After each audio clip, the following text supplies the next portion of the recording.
제속 프란치스코 회는 800여 년 전 아시시의 프란치스코 성인이 직접 설립하였다. 프란치스코 성인이 살던 1200년대 초반은 봉건적 농노시대로부터 도시 중심의 상업이 발전하면서 시민 계급이 태동하는 격동기였다. 십자군 전쟁이 일어났으며 황제의 권력과 교회의 권력이 충돌하였고 곳곳에서 신자들이 무리를 이루어 교계 제도를 부정하며 교회와 대립하다가 사라지곤 하였다. 이 시기에 프란치스코 성인은 세상에서 복음을 전하며 가난의 삶을 기쁘게 살아냈다. 성인은 사람들에게 자신들의 삶과 별개로 여겨왔던 예수 그리스도의 복음을 일깨웠고 그들의 완고하던 마음에 주님의 복음이 숨쉬게 하였다. 프란치스코 성인의 이름은 높아져만 갔지만 더더욱 겸손하게 교회에 순명하며 작고 가난한 자로서 살아갔다. 그 모습을 보고 많은 사람들이 그를 따르려고 몰려들었고 남자 탁발 수도회인 작은 형제회와 가난한 동정녀들의 봉쇄 수도회인 글라라회가 설립되었다. 제속에서 삶을 살던 많은 평신도들도 그를 따랐다. 성 프란치스코는 그들을 위해 교회 역사상 처음으로 회개하는 형제 자매회라는 제속 프란치스코 회를 설립하였다. 1221년 제속 프란치스코 회가 창설된 이래 80여 명의 성인 성녀들이 배출되었다. 역대 교황님들은 완덕의 학교인 제속 프란치스코 회를 위하여 각별한 관심으로 회칙을 만들어 그들의 삶을 격려해 주셨다. 제속 프란치스코 회원은 성 프란치스코의 정신에 따라 세상 안에서 거룩한 복음을 실행하려는 사람들이다. 현재 전 세계에 43만 명 정도의 회원이 있으며 한국에는 약 13,000명의 회원이 서약 생활을 하고 있다.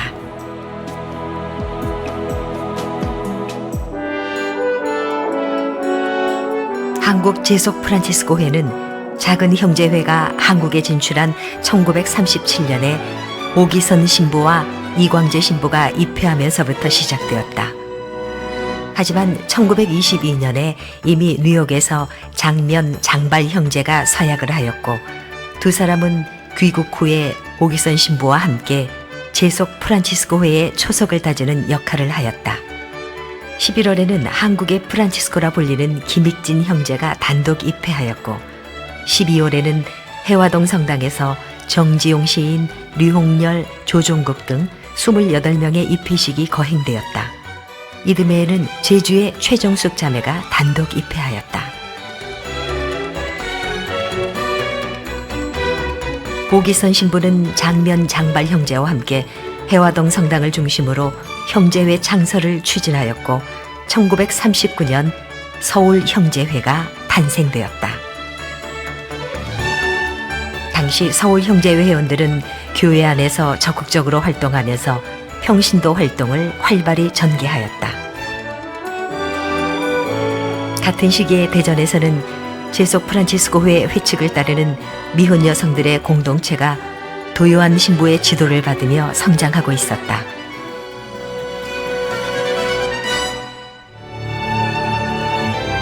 한국 전쟁으로 나라는 완전히 폐허가 되었고 많은 성직자들과 제속 회원들이 납북되거나 피살되었다. 또한 형제회의 신망을 받았던 이광재 신부도 총살당하였다.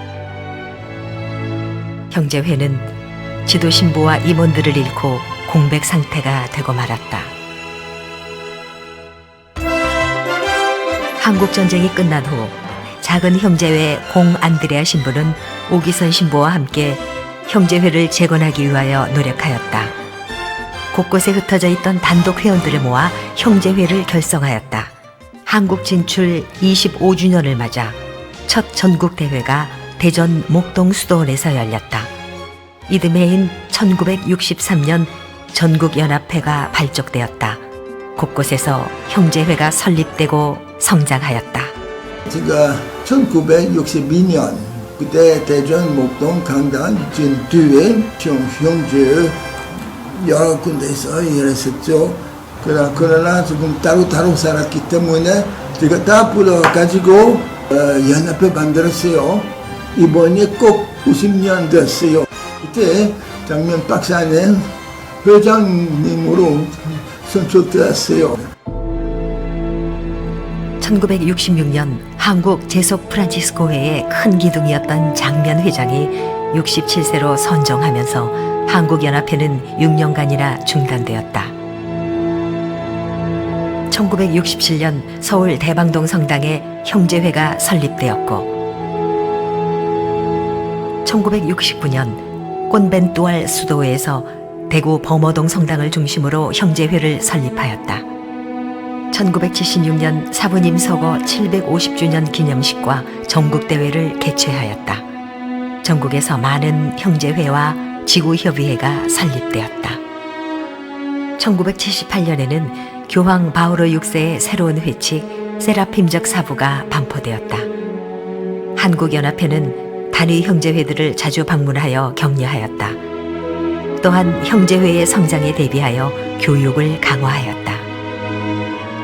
처음 회장이 됐던 84년도부터 3년 동안 정말 담양의 신부님께서 전국을 돌아다니면서 시찰을 하시고 형제회를 활성화시켰습니다. 호남 지역하고 경상도 지역은 제가 다녔는데 그런 것들이 지금 오늘날 발전에 큰 계기가 되지 않았나 생각합니다.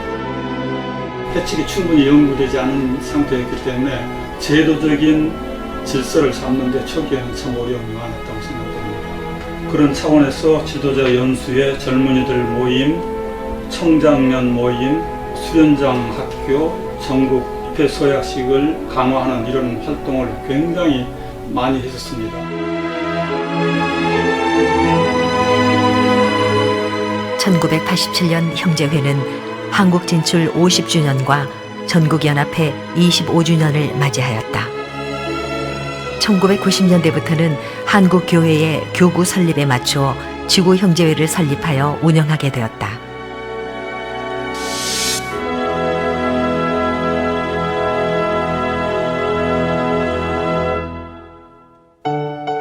2001년 교황청으로부터 새 회원이 공포되고 2003년 국가 규정이 인준되면서 형제회도 많은 변화가 있었다.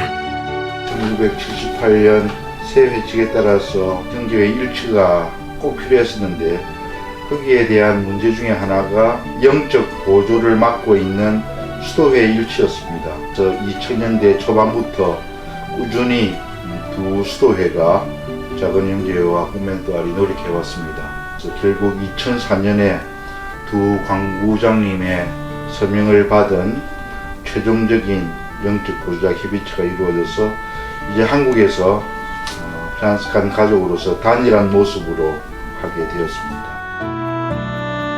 2004년 회칙 반포 25주년 행사에 전국의 회원 2,500여 명이 모여 축하 행사를 하였다.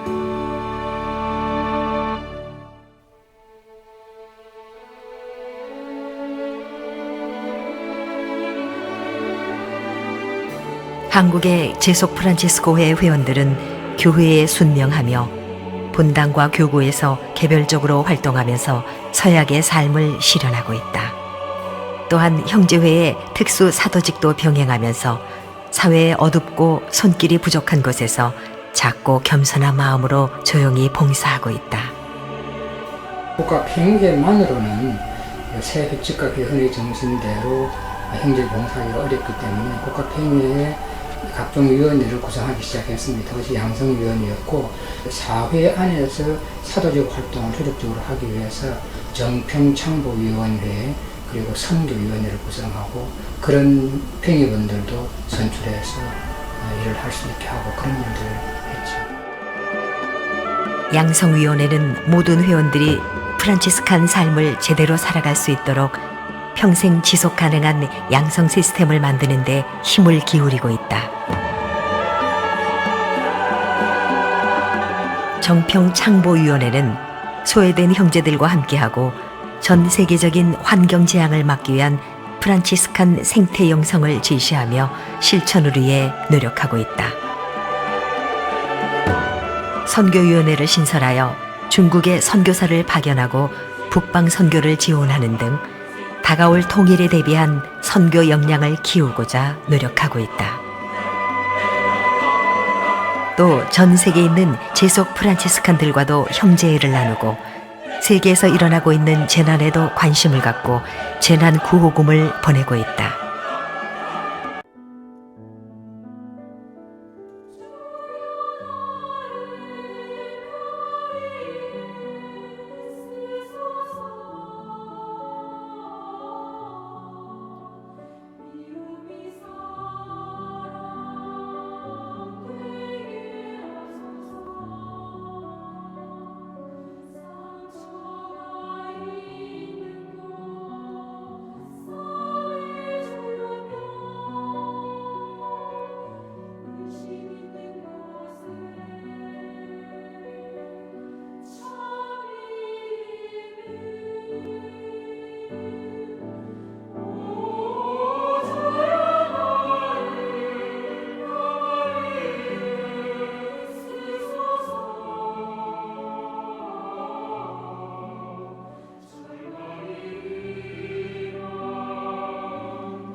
자기 정화와 하느님에 대한 순종으로 평생을 살아온 장면.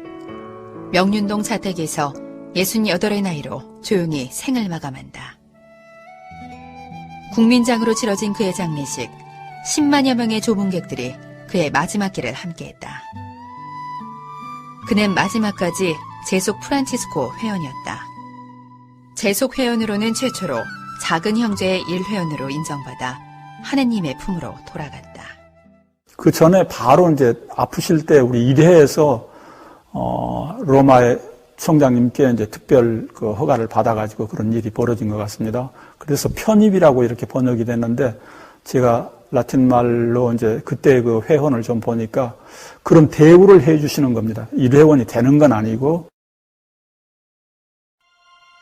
독실한 신앙생활을 바탕으로 자신이 갖고 있는 능력을 국가와 사회에 되돌리는 헌신의 삶을 살았던 장면. 이 장 총리가 나중에 실각한 이후에 주변에 있던 분들이 천주교 신앙으로 귀한 분들이 굉장히 많았어요. 그게 강요해서 그런 게 아니라 그분의 삶을 지켜보고 그분이 어떤 삶을 살았는가 이걸 보면서 스스로 마음에서 감화가 돼가지고 오신 분들이 대부분입니다. 인간이라는 게 인간이 존엄한 건데 인간 하나님 하나님 정말 모상으로 만든 인간이 존엄한 건데 그 인간의 존엄이 정말 꼽힐 수 있는 그런 사회를 만들어야겠다 하는 신념은 아주 확실했어요. 그래서 정치 과정에서 복음적이지 않은 올바르지 않은 과정으로 목적을 달성하는 건 절대로 아니다. 이거에 대해서는 아주 확고했습니다. 그거는. 당시에 바티칸 제2차 공회 이전이었거든요. 그러니까 재속성이라는 그런 것들이 지금 크게 부각되지 않았을 때입니다. 그런데도 불구하고 사회 문제나 국가의 문제에 자기의 모든 노력을 아낌없이 쏟을 수 있었던 정말 선각자였다. 지금 현 회칙회원, 이전의 회칙회원에 의하면은 좀 세속을 좀 피하고 사는 방법으로 이렇게 유도를 하는 경향이 있었습니다. 그런데도 불구하고 당신에게 맡겨진 그 대사회 활동을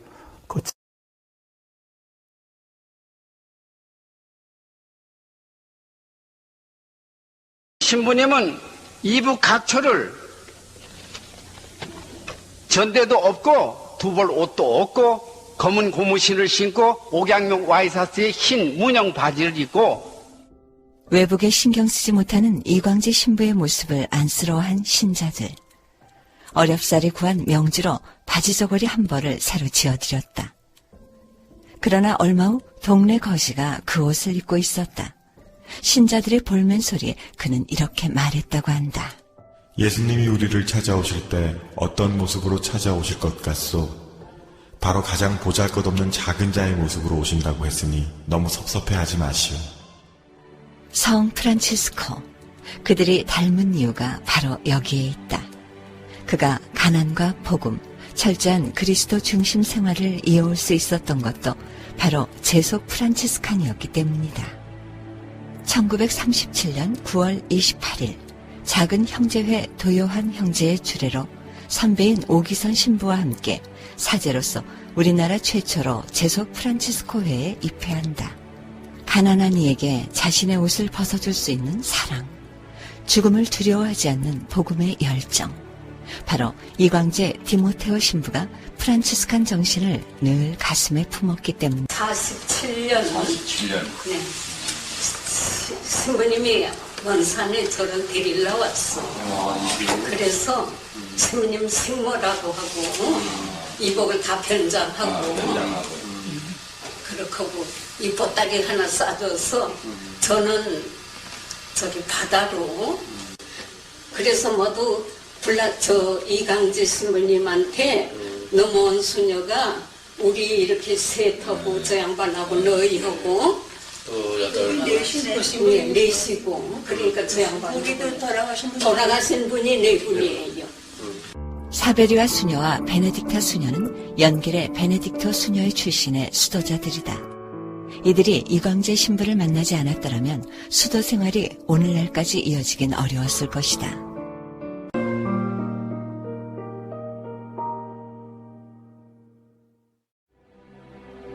(1948년 9월) 정식으로 조선인민공화국이 수립되면서 종교 박해는 본격적으로 이루어지게 된다. 이러한 상황에서 이광재 신부는 하나님에게서 새로운 사명을 부여받는다. 양양 쪽에서 넘어가는 사람들이 신부님 보고 월남하자고 지금 북쪽에 정세가 안 좋은데 왜 신부님 양양에 남아있으려 그러냐. 빨리 넘어가서 남쪽의 양들도 봐야 되지 않냐. 이렇게 해서 권했는데 신부님은 단 한 사람이라도 북쪽에 남아있으면 나는 못 넘어가겠다. 그 사람을 마주 넘겨놓고 그 다음에 맨 마지막으로 내가 넘어가겠다. 북한군이 떠나고 이것저것에서 신음소리가 들려왔다. 목말라. 물을 좀 줘요. 물을 좀 주세요. 최후를 맞는 그들이었지만 본능적 욕구는 살아있었다. 그런데 물을 찾는 비극적 상황 속에서 간간히 다른 소리가 하나 들렸다. 내가 물을 따다 주지요. 내가 살려주지요. 심지어는 제가 오줌이 마려운데 오줌을 넣고 가겠다고 이렇게 말소리가 들려서 그 부근을 말소리 나는 부근을 시체를 해치고 이렇게 끌어올렸는데 덧댑니다. 요 앞에쯤 내 나가는 방향 왼쪽쯤 그러니까 긴 굴 들어온 반대편이죠.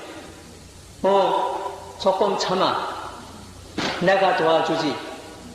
조금 참아 내가 도와. 두 마디가 이 신부 소리였습니다.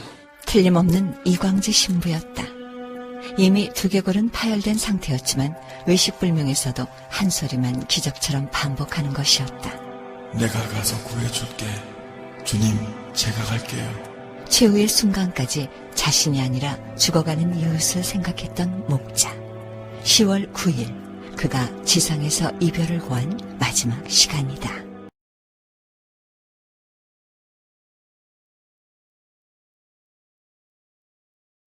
천주교 박해 속에 잃어버린 아들을 16년 만에 찾은 놀라운 이야기는 바로 오기선 신부의 할아버지 이야기입니다. 그에게 있어 천주교의 순교사는 바로 그의 가족의 역사이기도 했습니다. 순교자의 후손으로 오기선 신부가 사제의 길을 선택하고 순교자의 역사를 조명한 것은 어찌 보면 당연한 것이었죠. 그리고 그의 곁을 지키며 신부로서 그의 운명을 결정해준 여성이 있습니다. 바로 어머니입니다. 너는 순교자의 자손이다.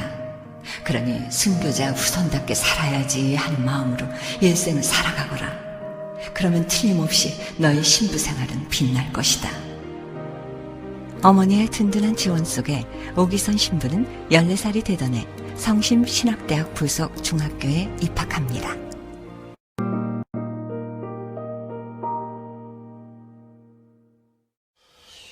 그래서 오시모님 명함을 보면은 편지를 받아보면 반드시 자기 이름 끝에 OFM.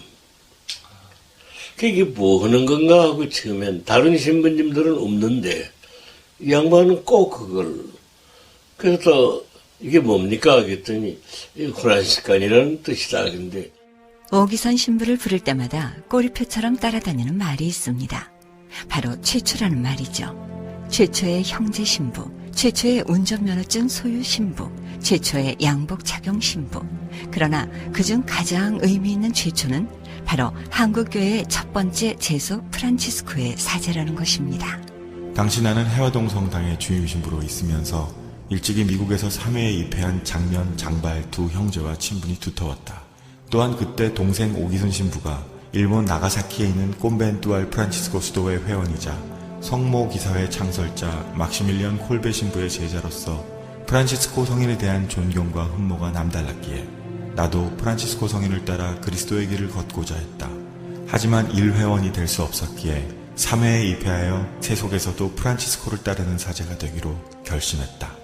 1937년 9월 작은 형제회의 캐나다 성요셉 관구의 도요한 배유스티노 형제가 한국으로 파견되어 작은 형제회가 한국에 처음으로 진출해 있었습니다.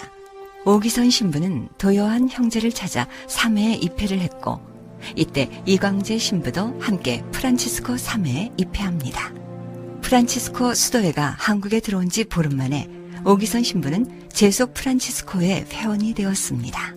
오기선 신부의 노력에도 불구하고 일본의 종교적 탄압은 날이 갈수록 심해졌습니다.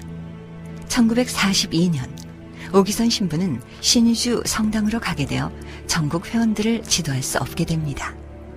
지도 신부의 부재로 회원들이 뿔뿔이 흩어져 어려움을 겪고 있을 때 오기선 신부가 내놓은 묘책이 있습니다. 바로 평화와 행복이라는 회보를 발간하여 회원들을 지도하는 것이었습니다. 그의 열정으로 흩어져 있던 회원들이 하나로 모였고 전국적인 대회를 열 수 있게 됩니다. 그런 사람을 모으는 그런 재주를 많이 갖고 계신 것 같았어요. 그러니까 이 3회도 예는 아닙니다. 그래서 프란시스코 성인에 대한 매력을 많이 말씀하시면서 그쪽으로 많이 유도했어요. 그런 것 같아요. 죽은 나자로가 살아난다. 그러면 당신이 들어놓어. 그 제대에 들어놓다가 제대 뒤에서 들어놓다가 안 보이잖아요. 그게 일어나는 거예요. 그러니까 신자들이 그걸 보고 웃고. 위트와 유머로 가득 찬 오기선 신부의 강론은 성당으로 신자들을 모아들였습니다. 딱딱하고 어려운 설교가 아니라 신자들의 마음으로 이해되는 성 프란치스코. 신자들은 그를 통해 성 프란치스코를 보았습니다. 예수님이 우리 마음 가운데 성탄날 영성 제할 적에 우리 마음에 오시는 겁니다. 벌써 다른 게 내 마음에 들어가서 꽉 차 있으면 예수님이 들어갈 수가 없어요. 평화의 기도의 삶을 살아라. 이제 그것은 뭐냐면 성 프란시스코의 영성이 평화의 기도 그 안에 되게 다 들어가 있는 거거든요. 사랑의 삶을 살기 위해서는 어떻게 해야 되느냐, 어떻게 실천해야 되는 것이 이제 그 평화의 기도 그 내용 안에 다 들어가 있기 때문에 그 삶을 사는 것이 우리가 프란시스코인 삶을 사는 거고 회개의 삶을 사는 거고 또 프란시스코 성인을 담는 그런 그 삶을 사는 것이다. 이제 그렇게 강조를 해주십니다.